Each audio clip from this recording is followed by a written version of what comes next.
so many other things to help the team. Both ends of the floor. See, that's what's important for young players to do to impress people, is to play both ends of the floor. And this is what he did tonight. He had his hands, he had 6 steals. I know he had his hands on another 3. Well, he definitely had his hands in the cookie jar with those 6 steals. As Rockets postgame gets underway here, presented by Academy Sports and Outdoors, alongside the Hall of Famer Calvin Murphy. Adam Wexler here with you. It is just a 5-point victory, and you brought up some of those turnovers. They had far too many of them, and a lot of them came late in this game.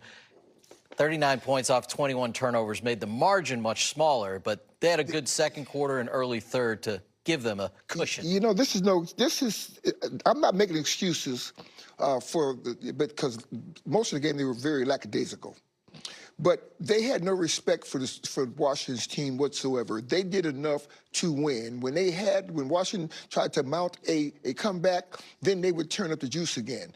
But these are the kind of games that the Rockets, if they're going to be one of the elite, have got to realize they got to go out and punish these teams so that other teams will fear them. See, the one thing that happens to the Rockets is because they got a reputation of being a good team and they got Kevin Durant, teams bring their A game to play against them. The Rockets have to start recognizing that. They don't want people sneaking up on them. Yeah, another 30-point night for Kevin Durant, a 32-point night for Alperen Sengun, a humongous rebound advantage, which we'll get into quite a bit. The Rockets do get the win here, take 2 out of the 3 games on these games against Eastern Conference teams on the road, return home for that game on Thursday. The message you had for the Rockets, let's see if Ime Udoka had a similar one as we check in with him after the game.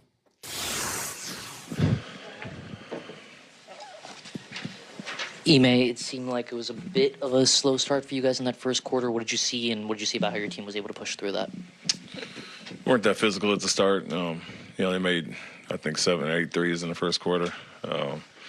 Some non-shooters made shots, but we weren't as physical as we needed to be, and better job after that, ramping it up, going over screens, not daring guys to shoot. It seems like you guys really took advantage of the size advantage you had against a team that was playing with, a smaller lineup. What were you guys able to do, particularly with Alperen and the rebounding advantage you guys were able to rack up? Yeah, deep post position. To your point, playing against an inferior team, quite honestly, and what you're supposed to do. What did you think of Reed's performance tonight on both ends of the floor? Yeah, solid. He was obviously very aggressive offensively, got 6 or 7 steals, so his activity was great there. Yeah, good job.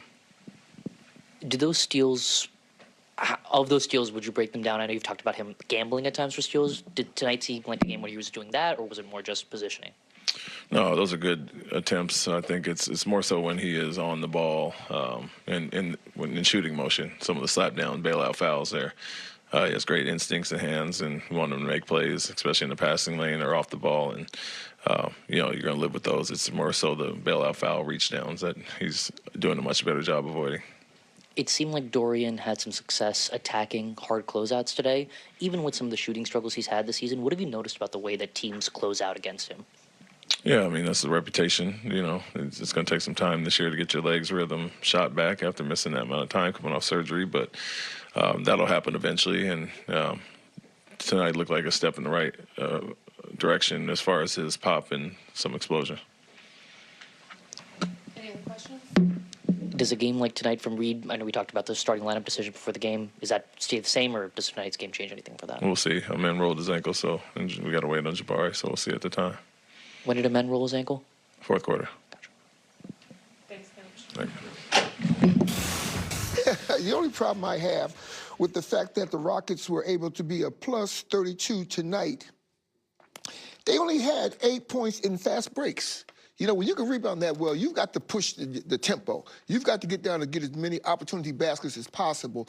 But they kind of knew they could score when they wanted to, so they went into a half-court set. But I want to see, especially in the playoffs, because playoff basketball is a lot of half-court set. So you've got to, when you get the opportunity to get opportunity baskets, you've got to go for it. Yeah, probably a few fast break points lost on some of those turnovers, and their half-court offense was obviously so successful. Much of that coming from Amen Thompson, our key up player profile. Amen Thompson actually started this game, Calvin, by missing his first 4 shots there in the first quarter, didn't score, and then he was 10 of 11 the rest of the way on his 22-point night. Well, he's going to score, and it doesn't necessarily have to be by jump shot. Just his activity, his movement around the basket, going to keep him involved in the offense. His teammates love to look for him, especially when he's running that baseline. And he hit that corner three off a nice feed from Reed Shepherd. Did hear from Ime moments ago, if you guys missed it, with a little over 8 minutes left in the game. He came out, went back to the locker room. They called it a tweak of the ankle. We'll see about Thursday, but these are the kind of games, again, 22 points, 12 boards, 4 assists, another double-double. That's what he does. I don't think that the viewers that watch the game really can appreciate how valuable he is, not just to the Rockets, but in the NBA scheme of things. Whatever team he plays for, or that he would play with, he can show them so many different areas of his game.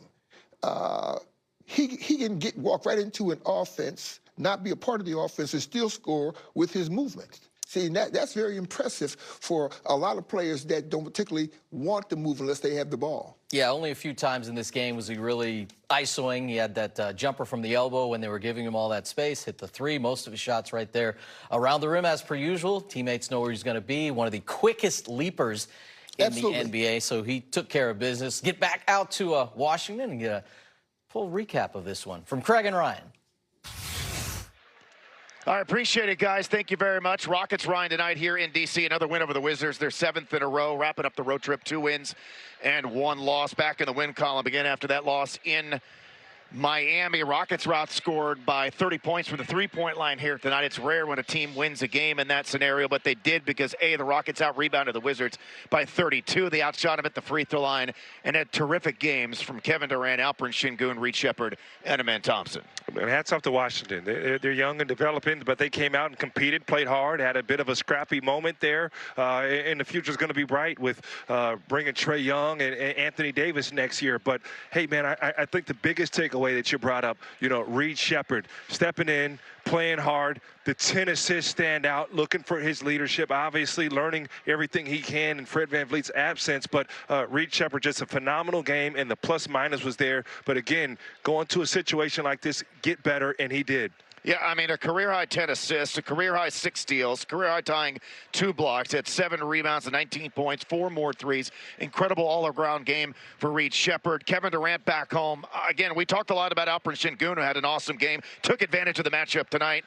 32 points, 12 rebounds. Again, the 22 and 12 for Amen Thompson. But yet, you look up and you're like, oh, Kevin Durant scored 30 again, and he did so in his hometown. Well, you knew it was an Alperen Sengun type of game. They outscored Washington because of Sengun, but 22 in the paint, so he did his job. But, I mean, it's unbelievable what Kevin Durant can do as far as scoring the basketball when he turned it on. And when he is pressed with Vanessa, the interview, he goes, yeah, I knew in the second half I had this many points, 16 in the second half. He also knew all of Reed Shepherd's stats. And I don't think 6 steals. Yeah. How do you know he had 6? Kevin, we want to know, how did you know Reed Shepherd had 6 steals? I don't think he had looked at a box score at any point up until that point, but he knew all of his numbers. Pretty crazy. He's a savant. I mean, it's unbelievable, Kevin. So let us know your trick with the stats. How you know? He knows it better than we know it. He's playing in the game. So, again, Amen Thompson had to leave the ball game a little bit early. We hope he's okay. The Rockets don't have to play again until Thursday, so hopefully he's going to get healed up before then. But, again, a good win here for the Rockets. The Wizards shot lights out from 3, but the Rockets did so much else better than they did. Ultimately pulled out this 123-118 victory as they come home. I believe, 8 of the Rockets' next 10 games will be at Toyota Center. So looking forward to seeing everybody in Houston when we come back. So, guys, until then, back to you. 123-118 the final. We take a look at the starting 5 box score in this one. Easy money for the 30, but the Rockets' leading scorer right there, Alperen Sengun, hit 12 of his 20 shots right at the basket. Calvin knew he had the advantage, continued to take advantage of it on the interior. Well, the smartest thing that the Rockets can do against teams that they're bigger than, obviously, is to start inside out. I talk so much about ball movement going from inside out, but when you have the advantage the way the Rockets had it today with Alpha, you don't necessarily have to take it to the outside unless they double team you, which I didn't see any of that from Washington tonight, double teaming him whatsoever. I don't understand that. What's the game plan when the fella just scored 5 layups on you, down low, and you don't double team him? What's the game plan? Would you please educate me on that? I wish I could. I'm not in their huddle, and I don't know what would be said if you were. And all this kind of started in that second quarter. Yes. You had a 15-point second quarter. That's when they built their lead, and it's because they just refused to, I guess, change their defensive philosophy. And he just said, one-on-one, I'm not going to be stopped by this group. You know what helps him also is the fact that if you watch, you got KD that plays on the same side of the floor with him. So I guess they're afraid to double team down low, coming off of KD, knowing what he can do. You know, one thing KD did do a lot of tonight, he got the repost going. If Alpi sent it back out to him, he just bounced it right back to him, knowing he had the advantage, had a chance to catch up with Alperen Sengun in the Rockets locker room after the game. 14 turnovers combined between you and Kevin. What were you guys seeing on some of those giveaways? Yeah, we were bullshitting out there. We got some way many turnovers out there, you know. But we fix it, you know, with some films, and, you know, it's easy to fix that next game. Did you notice a consistent theme with the giveaways? What? Did you notice a consistent issue on those turnovers? Did I know? Was there the same thing happening again and again on those turnovers? Yeah, you know, we were just, they were guarding one-on-one, and we lost some balls like that, and then, you know, attacking the crowd, that was the key, I think. What did you think of Reed's performance tonight, really getting going on both ends of the floor? He was amazing. You know, he was almost getting his quarter double out there, 6 steals, 7 rebounds. We should have known, let him get some rebounds in the second half, but, you know, we didn't know, so he did a great job for us. Ime talked about how the Wizards are obviously an inferior team. Is it tough at times to get yourself up to the level of competition when you know you're playing against a team with a record like theirs? Yeah, I think we been bad on playing, not really focused on bad teams. So not bad teams, I would say, but like, you know, young teams, and, you know, we keep doing that mistakes. But, you know, end of the season is all comes to, you know, focus and being motivated in the game. So that's what we're gonna do. Thank you. Thanks, Alpi.